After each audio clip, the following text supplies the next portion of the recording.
ఓర్చుకో. మనుషులు నేను అర్థం చేసుకోరు, ఓర్చుకో. నువ్వు అనుకున్నట్టు జరగదు, ఓర్చుకో. నువ్వు ఎంతో ప్రేమించి ఉండొచ్చు, ప్రతిస్పందన ప్రేమ రాలే, ఓర్చుకో. అనేక సార్లు నిన్ను తెలియని వారు నీ గురించి మాట్లాడుతున్నా ఏమాత్రం నీకు బాధ కలిగించదు. నిన్ను తెలిసి ఎవరినైతే నువ్వు ఎక్కువ ప్రేమిస్తున్నావు వారు నీకు విరోధంగా మాట్లాడినప్పుడు బాధ కలుగుతుంది. అవును కదా? ఓర్చుకో. endure the pain, endure the suffering, endure in all situations, learn to endure. ఓర్చుకుంటే దాని తగ్గ ఫలం ఉంటుంది, ఓర్చుకుంటే దాని తగ్గ ప్రతిఫలం ఉంటుంది. ఓర్చుకో. దేవుడు చూస్తున్నాడు నువ్వు ఓర్చుకునేటప్పుడు. మనుషులు ఏమంతా మాట్లాడోడన్నీ మాట్లాడినా ఈయనే చెవు ఉంది పైన. ఓహో, నా బిడ్డని ఇట్లంటావా, నా బిడ్డని ఇట్లంటావా.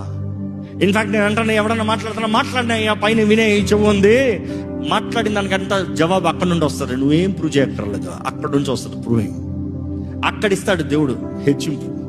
నువ్వు ఎంత అనాథోపచారం చూస్తున్నావో అంత హెచ్చించే హస్తం ఉంది. There is a hand that is leading you always if you are a believer. Amen. కానీ ఓర్చుకో. నువ్వు వాదించుకుంటా ఉంటే దేవుడు ఏం చేయడు. You don't have to defend yourself, let God defend you.